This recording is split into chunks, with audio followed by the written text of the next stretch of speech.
નમસ્કાર વિદ્યાર્થી મિત્રો. છેલ્લે એ આપણે નો મેન ફોરેન નામનું કાવ્ય છે એ જોયું. તો એના પછી એ યુનિટ 6 અને એનો રીડ 1 સ્ટ્રાઇક અગેન્સ્ટ વોર, અને એના માટે છે એના લેખક છે હેલન કેલર. અને હેલન કેલર નામના લેખિકા, એના વિશે અગાઉ તમે 9-10 ની અંદર પણ એક પાઠ છે એ ભણી ગયા છો કે એ પોતે અંધ બહેરા હતા, પણ એ પોતાની મહેનત આવડતના કારણે એક સારા એવા પત્રકારત્વ તરીકેનો એ કામ છે એ કરી શક્યા.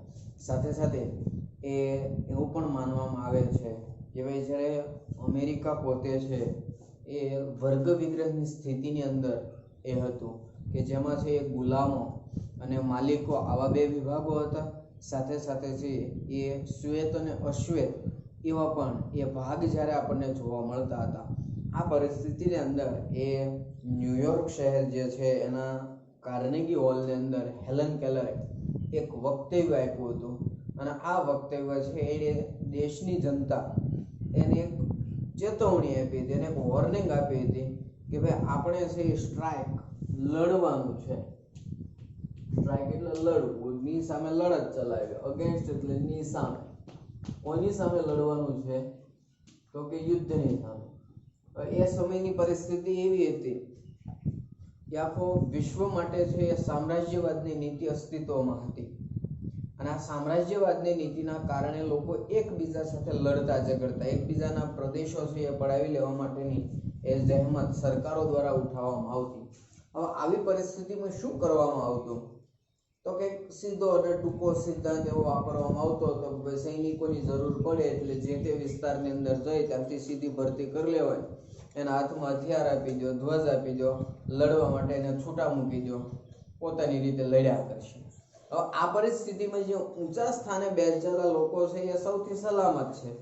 મૃત્યુ પામે છે તો આ વર્ગના લોકો મૃત્યુ પામશે, મધ્યમ વર્ગ, નિમ્ન વર્ગના. જે ઉચ્ચ સત્તાધીશો છે એને કોઈ તકલીફ પડવાની હતી.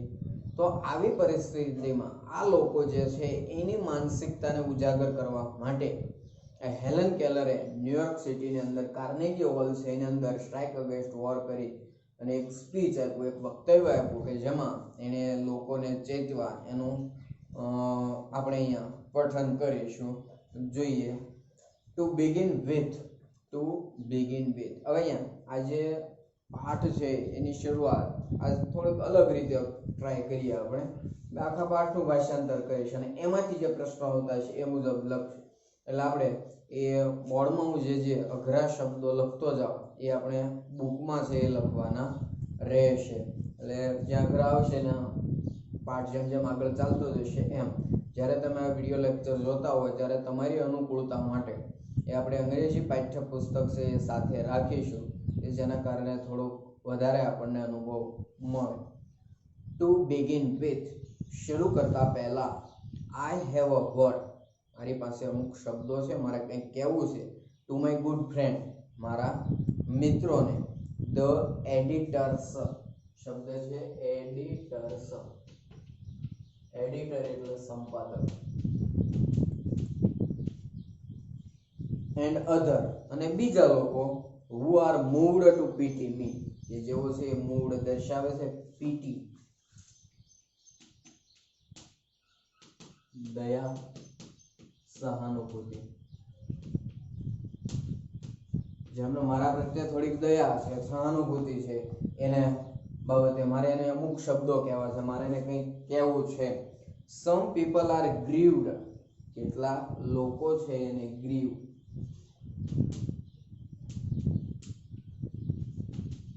ચિંતા થવી, મારા પ્રત્યે એ થોડુંક એને દુઃખ અનુભવે છે. બીકોઝ ધે ઇમેજિન, કારણ કે તેઓ એવી કલ્પના કરીને બેઠા છે, એના વિચારો એવા છે. I am in a hand of unprincipled persons, I am in a hand, હું એવા લોકોના હાથમાં છું. કારણ કે પોતે છે એ ન્યૂઝ રિપોર્ટર તરીકેનું કાર્ય કરતા, એટલે કે એને કંઈકથી આ સમયગાળામાં સામ્રાજ્યવાદની નીતિમાં ગમે ત્યાંથી સમાચાર લાવે. હવે સીધી વાત છે કે ભાઈ એના માલિકો કંઈક અલગ વિચારતા હોય, પણ એને જે સમાચારો કલેક્ટ કરવાના કીધા છે તો તો આવા જ્યારે સમાચારો અને થોડાક એલન કેલરનું કાર્ય બીજા બધા કરતા અલગ હતું. એ પોતે છે અંધ હતા, જોઈ શકતા નહોતા. તો આવા અંધ હોવાની નાતે એ થોડાક ડીપ અને બહેરાશ પણ એનામાં હતી. હવે માત્ર એ બોલી શકે છે તો એને છાપેલા જે સમાચાર છે એના ઉપર લોકો વિશ્વાસ કઈ રીતે કરે? કારણ કે સીધી વાત છે કે ભાઈ એને જે કઈ સમાચાર છે એ કોક કે સાંભળાવે એ મુજબ એ વર્ણન કરશે. તો આવું હોવાના કારણે અમુક લોકો એવું માનતા હતા કે ભાઈ અહીંયા ઇમેજિન ધારણા કરતા હતા કે આઈ મીન હેન્ડ ઓફ અનપ્રિન્સિપલ્ડ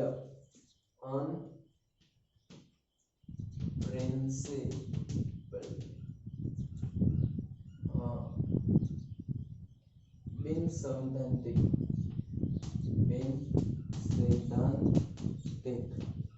નિયમો મુજબ ન હોય એવા વ્યક્તિઓના હાથમાં who pursued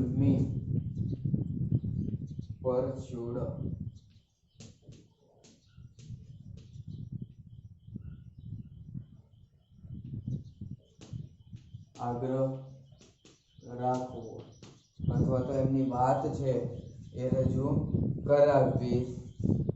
me to adopt એટલે ધારણ કરવું અનપોપ્યુલર કોઝિસ, જે ઝાઝા પરિચિત નથી એવા એ મુદ્દાઓ કિસ્સાઓ. Make me the mouthpiece of that propaganda, mouth pitch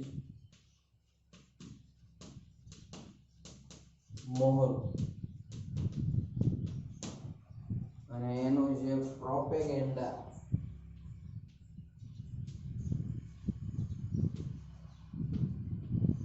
એમનો જે એજન્ડા છે, એમના જે નિર્ણયો છે એને સ્વીકારવા માટેનું એ શરતરૂપ છે એવું માની લેવામાં આવતું હતું.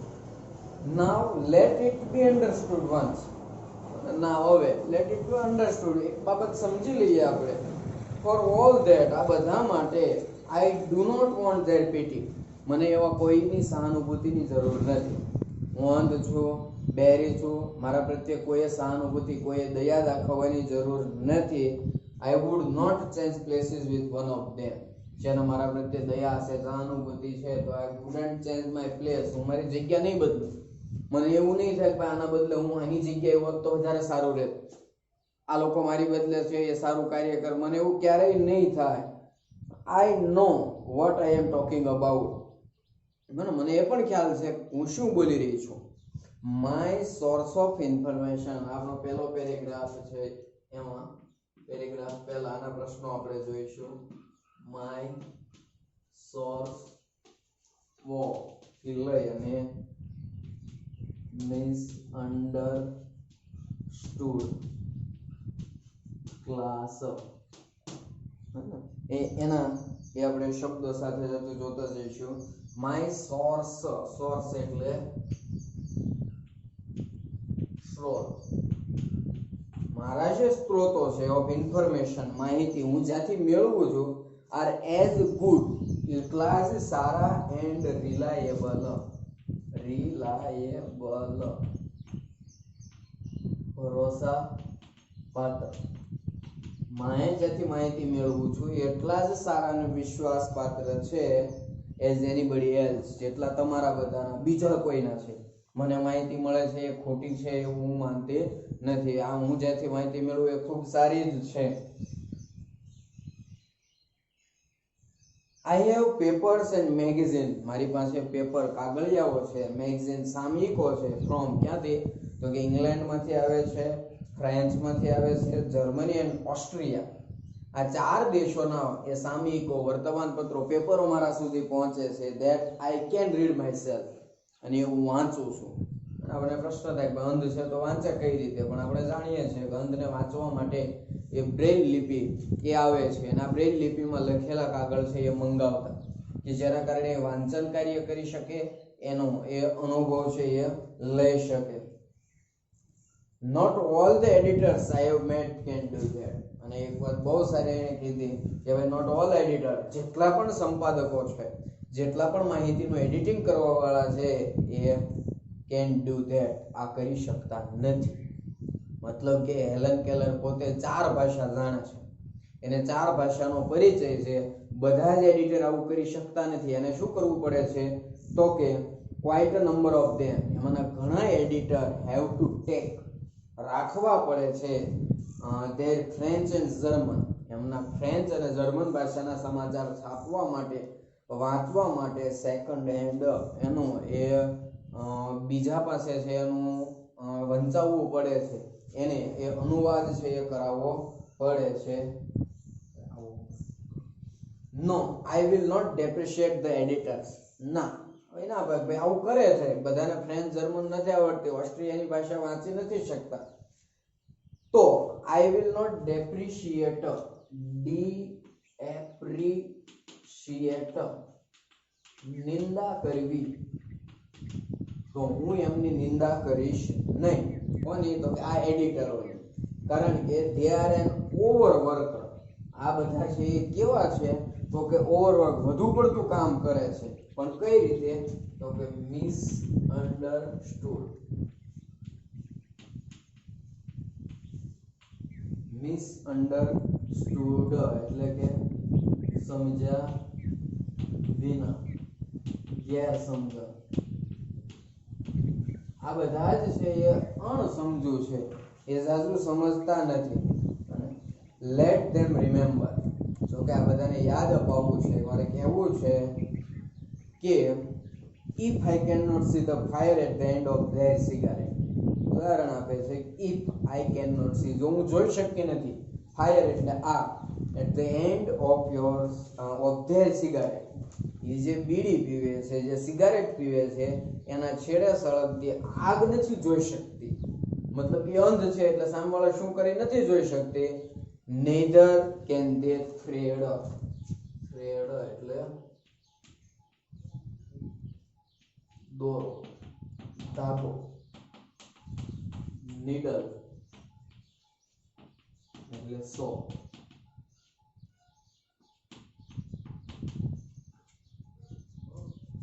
તો એ લોકો પણ એ અંધારાની અંદર, neither can they thread in a dark, અંધારામાં છે એ સોમાં દોરો પરોવી શકવાના નથી. એટલે કે મારે આંખો નથી એટલે હું નથી જોઈ શકવાની, પણ આ એ જ વર્ગ છે કે અંધારું થઈ જાય તો એમનાથી પણ કંઈ એ સોયની અંદર દોરો છે એ પરોવી શકાશે નહીં. મતલબ કે અમારી અને એમની એ પરિસ્થિતિ એક જ સમાન રહેવાની છે, એમાં કોઈ ફેરફાર, કોઈ ચેન્જીસ, બદલાવ થવાનો નથી. ઓલ આઈ આસ્ક જેન્ટલમેન, હું આ બધા જે માણસો છે એને એ પૂછું છું, કહેવા માંગુ છું, is a fair field and no favour. પત્રકાર તરીકેનું આપણું કાર્ય છે એ કેવું હોવું જોઈએ? તો કે ફેર ફિલ્ડ, યોગ્ય એવું માધ્યમ હોવું જોઈએ, એક ચોક્કસ પ્રકારની એ પસંદગીનું ક્ષેત્ર છે કે જેમાં આપણે કોઈનું ફેવર, કોઈની તરફેણ ન કરી શકાય. એ સત્તાધીશ પક્ષ હોય કે અન્ય પક્ષ હોય, એ બધાને એ સમાન રીતે આપણે રાખવા જોઈએ. I have entered the fight, હું એ પ્રવેશ કર્યો છે, પ્રવેશ મેળવ્યો છે. ફાઇટ અગેન્સ્ટ, ની સામેની લડતમાં. શેની સામેની? તો કે પ્રિપેર્ડનેસ, એક તૈયારી છે. મતલબ કે એક અગાઉથી નક્કી કરેલો માઇન્ડસેટ છે. Against the economic system, economic system.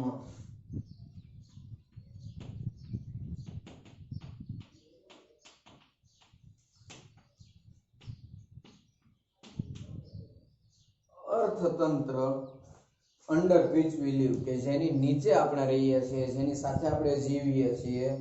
It is to be a fight to finish, અને મારી આ લડાઈ છે ફાઇટ ટુ ફિનિશ, કાં તો છે એ આપણે ખતમ થઈ જવું, અને કાં તો પ્રિપેર્ડનેસ, એક માનસિકતા છે એને દૂર કરવી. And I ask no quarter, એમાં મને છે જરા પણ કંઈ એ શંકા હશે ત્યાં સુધી ચલાવી નહીં લઉં. ક્વાર્ટર એટલે અડધો ભાગ, પોણો ભાગ એમાં ચાલશે નહીં, એમાં હું સમજૂતી કરવા માંગતી નથી. ઓલ ધ મશીનરી, અને હવે અહીંયા પેરેગ્રાફ બીજો શરૂ થઈ જાય છે.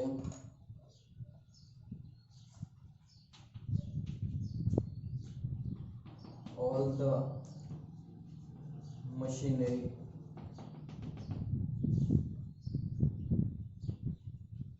ત્યાંથી લઈ અને એટલાન્ટિક ઓશન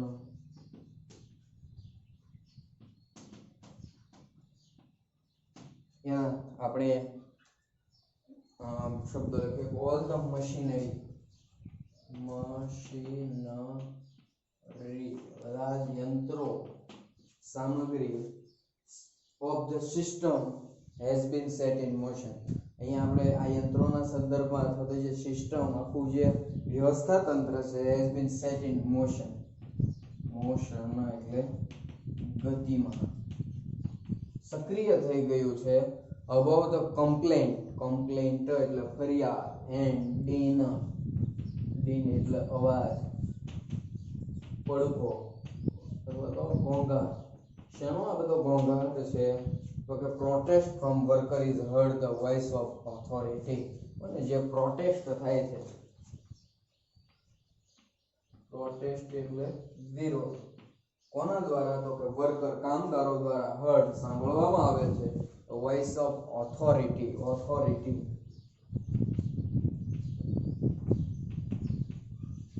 જવાબદાર તંત્ર અહીંયા સરકાર સુધી આપણો પડઘો છે એ પહોંચવો જોઈએ ફ્રેન્ડ્સ ઇટ ઇઝ સેફ અને આજે છે એ શું કહે છે તો કે ફિલો વર્કમેન સાથી કામ ફિલો એટલે સાથી વર્કમેન એટલે કામદારો પેટ્રિયોટ એટલે શબ્દ વાપરવામાં આવ્યો છે પેટ્રિયોટ્સ એટલે દેશભક્ત એવું કહેવામાં આવે છે કે સાથી કામદારો દેશભક્ત your country is in danger તમારો દેશ છે એ ખતરામાં છે તમારા દેશને છે એ મુશ્કેલી છે there are foes એટલે કે દુશ્મનો on all sides of us આપણી બધી બાજુ દુશ્મન તો અહીંયા ઓથોરિટી જે છે એ કેવો અવાજ કરશે તો કે સાથી કામદારો એ પોતે ક્યાંય કામ નથી કરતા પણ સાથી કામદારો કીધા લોકો જનતાને પેટ્રિયોટ દેશભક્ત કીધી કે ભાઈ તમે બધા દેશભક્ત છો તમે છે એ અમારા સાથી છો આપણી આજુબાજુ દુશ્મનો આવી ગયા છે there is nothing between us and our enemies આપણી અને આપણા enemy એટલે દુશ્મન હો અને enemy બે સમાનાર્થી છે કે ભાઈ આપણી અને આ દુશ્મનોની વચ્ચે છે એવું કઈ છે નહીં સિવાય કે Pacific ocean and Atlantic ocean માત્ર પેસિફિક અને એટલાન્ટિક ઓશન આ બે દરિયા છે ઓશન એટલે સમુદ્ર આપણી અને દુશ્મનો છે એમની વચ્ચે માત્ર છે એ એટલાન્ટિક અને પેસિફિક આ બે સમુદ્ર આવેલા છે એટલે કે દુશ્મનો આપણે એકદમ નજીક આવી ગયા છે આપણી જમીન સુધી પહોંચી ગયા છે look at what happened to Belgium જુઓ તમે અને look at ઉદાહરણ આપે છે કે ભાઈ તમે બેલ્જિયમ નામનો દેશ છે કે જેને બેટલ ફિલ્ડ ઓફ યુરોપ કહેવામાં આવે ખાસ શબ્દ છે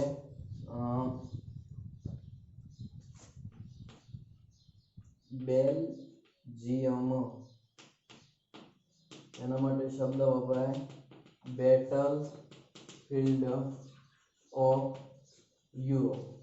યુરોપની અંદર જેટલા પણ મોટા યુદ્ધો થયા એ બધા બેલ્જિયમ જે દેશ છે એમની આજુબાજુમાં થયા એના મેદાનોમાં થયા મતલબ કે લડે કોઈ પણ દેશ નુકસાન કોને ભોગવવાનું તો કે બેલ્જિયમ એટલા માટે કીધું કે બેલ્જિયમ સાથે શું બન્યું એવું આપણી સાથે બની શકે કન્સિડર સમજો the fat of Serbia fat એટલે નસીબ સર્બિયા નામનો દેશ છે એનું પણ નસીબ જુઓ કે ભાઈ એને બીજા સાથે કઈ લેવા દેવું નહોતું પણ યુદ્ધોમાં એ પાયમાલ થયો will you murmur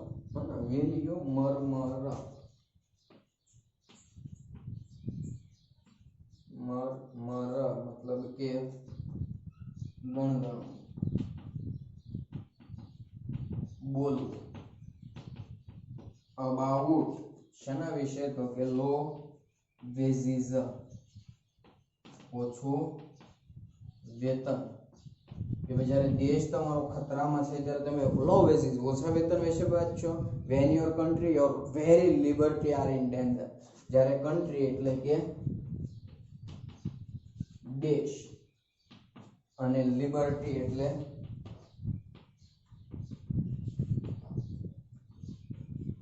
સ્વતંત્રતા જ્યારે તમારો દેશ અને તમારી સ્વતંત્રતા ખતરામાં હોય ત્યારે શું તમે એ તમારી ઓછા વેતન માટે લડશો એના માટે વિરોધ કરશો What are the miseries you endure compared to the humiliation of having victorious German army sail up the East River? અને પાછું ઉદાહરણ આપ્યું, what are the misery એટલે દુઃખ,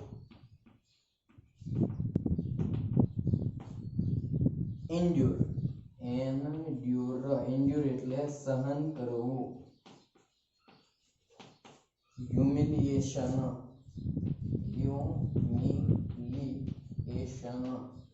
એટલે કે અપમાન.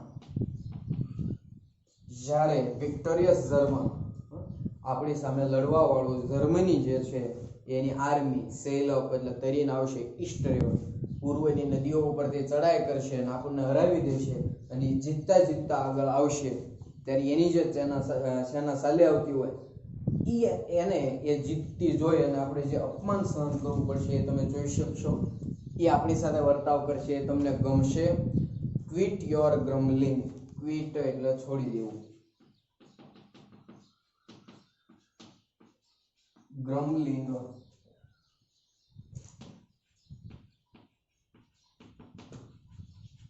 ગણગણાટ, તમારો ગણગણાટ તમે છોડી દો. ગેટ બિઝી, તૈયાર થઈ જાઓ. Prepare to defend your fireside and your flag એટલે ઝંડો, ફાયર સાઇડ એટલે તોપ અથવા હથિયારો, એને છે ડિફેન્ડ, તમે રક્ષણ કરવા માટે તૈયાર થઈ જાઓ. ગેટ એન આર્મી, આર્મીને તૈયાર કરો. ગેટ ધ નેવી, મને જે જળ સીમા દળ છે એને એ તમે તૈયાર કર્યો. બી રેડી ટુ મીટ, અને મળવા માટે તૈયાર રહ્યો.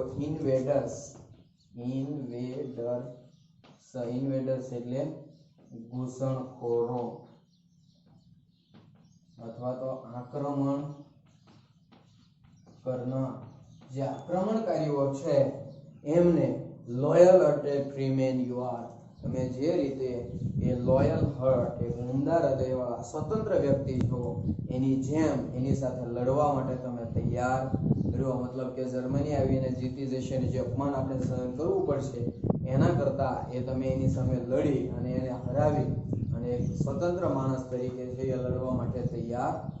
આપણે જે બંને પેરેગ્રાફ જોયા એના આપણે પ્રશ્નો અને એના જવાબો છે એ જોઈએ. પહેલો પ્રશ્ન છે, how many languages food Helen Keller read? How many એટલે કેટલી, જ્યારે ગણી શકાય એમ હોય ત્યારે હાઉ મેની, અને ગણી ન શકાય એવી વસ્તુ હોય એના માટે હાઉ મચ. તો કે કેટલી લેંગ્વેજીસ એટલે ભાષા. Helen Keller food read, Helen Keller read એટલે વાંચી શકતા હતા. હેલન કેલર કેટલી ભાષાઓ છે એ વાંચી શકતા હતા? તો કે હેલન કેલર, કુડ આપેલું છે, કુડનું કુડ મૂકીશું, ક્રિયાપદ રીડ ફોર 4 ભાષા. કઈ કઈ? તો કે જર્મન, ફ્રાન્સ, ઓસ્ટ્રિયા, એ આ ભાષાઓ જે છે એ વાંચી લખી શકતા હતા. બીજું છે, what did Helen Keller want to say about editors? What did Helen Keller want એટલે ઈચ્છતા હતા, to say કહેવા, about editors જે એડિટરો છે, જે સંપાદકો છે, એને એલન કેલર વિશે ઘણું બધું કીધું હતું કે ભાઈ અનપ્રિન્સિપલ વ્યક્તિઓ જે છે, સિદ્ધાંતહીન વ્યક્તિઓ છે એની તરફેણમાં બોલે છે. એનો એક માઉથપીસ, મોહરા તરીકે એડિટરો છે અથવા તો એના સંપાદકો એનો ઉપયોગ કરે છે, આવું ઘણું બધું એ બોલ્યા હતા. તો એના માટે એલન કેલરે શું કીધું?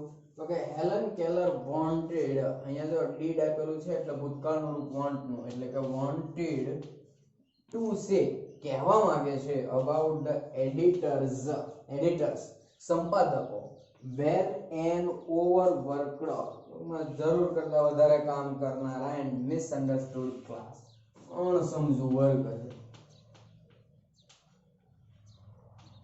એ બીજા બોલે છે એવું માની લે છે, એટલે કે એટલા બધા એ સિદ્ધાંતોમાં માનવા વાળા છે નહીં. બીજો પેરેગ્રાફ છે એની અંદર ધ કમ્પ્લેન્ટ છે એટલે ફરિયાદ, એન્ડ પ્રોટેસ્ટ વિરોધ, ગો અનહર્ડ એટલે સાંભળ્યા વિનાનો, આવ એટલે કેવી રીતે એવું બને છે કે જેમાં કમ્પ્લેન્ટ ફરિયાદ વિરોધ એ સાંભળ્યા વગરનો છે એ બની જાય છે. તો અકોર્ડિંગ ટુ હેલન કેલરના મતે હેલન કેલર શું કહેવા માંગે છે તો કે complaint and protest of workers, કામદારો જે ફરિયાદ કરે છે, જે વિરોધ કરે છે, આર કર્બડ એટલે દબાવી દેવું, સાંભળ્યા વગરનું જતું રહે છે, under the voice of authority. કોને તો કે જે સત્તાધીશો છે, આ સત્તાધીશોના જે અવાજો છે, એની જે માંગ છે, એની સામે એને દબડી કચડી નાખવામાં આવે છે. કઈ રીતે તો કે તે આ સત્તાધીશો જે છે એડ્રેસ એટલે સંબોધન કરવું ધ વર્કર્સ, કામદારોને, એજ ફ્રેન્ડ એને મિત્ર તરીકે, પેટ્રિયોટ દેશ ભક્તો તરીકે સંબોધન કરે છે અને સારું લગાડશે કે તમે આમ છો, તમે દેશ માટે આવું કરી શકો અને ત્યારે તમારે લો વેજીસ ઓછું વેતન હોય તો ચાલશે, પણ આપણી સ્વતંત્રતા, આપણી જે ખ્યાતિ છે એને કોઈ અડચણ ન આવી દો. મતલબ કે એની પાસે કામ પુષ્કળ કરાવવામાં આવે અને જ્યારે એ પોતાના વેતન માટે વિરોધ શરૂ કરશે, આવી પરિસ્થિતિમાં એને શું કરવામાં આવે છે તો કે ટ્રેપ્ડ એટલે ફસાવવા, બાય ધ સ્વીટ વર્ડ, સારા શબ્દો બોલી અને એને શું ટ્રેપ્ડ ફસાવી દેવામાં આવે છે અને એને શું ભોળવી દેવામાં આવે છે. એટલે લોકો ફરી વખત દેશ ખતરામાં છે તો પહેલા દેશને બચાવી, ખરેખર દેશ ખતરામાં નથી, પણ આ જે ઓથોરિટી છે, સત્તાધીશો છે, એની ખુરશી જ્યારે ખતરામાં આવે ત્યારે સારા ભાષણો બોલશે અને આ કામદારોને પાછા છે એ ફસાવી લેશે, ભોળવી લેશે. હાઉ આર ધ વર્કર્સ, કામદારોને ફ્રાઇટન્ડ ડરાવવામાં આવે છે. કામદારોને કેવી રીતે ડરાવવામાં આવે છે તો ધ વર્કર્સ આર ફ્રાઇટન્ડ, કામદારો છે એને ડરાવવામાં આવે છે ઇન ધેર કન્ટ્રી, તેઓનો દેશ, બીઇંગ ઇન ડેન્જર, ખતરામાં છે, ભયમાં છે. ધ ઓથોરિટી પીપલ, સત્તાધીશ લોકો, ઓલવેઝ હંમેશા, keep them in under pressure, એને દબાણમાં રાખે છે, એને દબાવી રાખે છે. ધેટ કે એનિમીઝ આર ક્લોઝ, દુશ્મનો છે એ આપણી નજીક આવી ગયા છે. વેન, જ્યારે, ધેર કન્ટ્રી, તેઓનો દેશ, આર ઇન ડેન્જર, ખતરામાં હોય, ધેર લાઈવ્સ, તેઓનું જીવન પણ ખતરામાં છે. એટલે કે જ્યારે આવું કામદારો સાંભળશે એટલે પોતે એ આ બાબતનો સ્વીકાર કરશે કે આપણા પ્રશ્નો પછી દેશ પહેલા, અને આ અંતર્ગત એ ફરી વખત પાછું એ થોડાક દિવસ માટે આમ ચાલશે અને પછી એ પૂર્વવત પરિસ્થિતિ થઈ જાય છે. તો આગળ એ હેલન કેલર શું કહે છે એ આપણે પછીના વિડીયો લેક્ચરમાં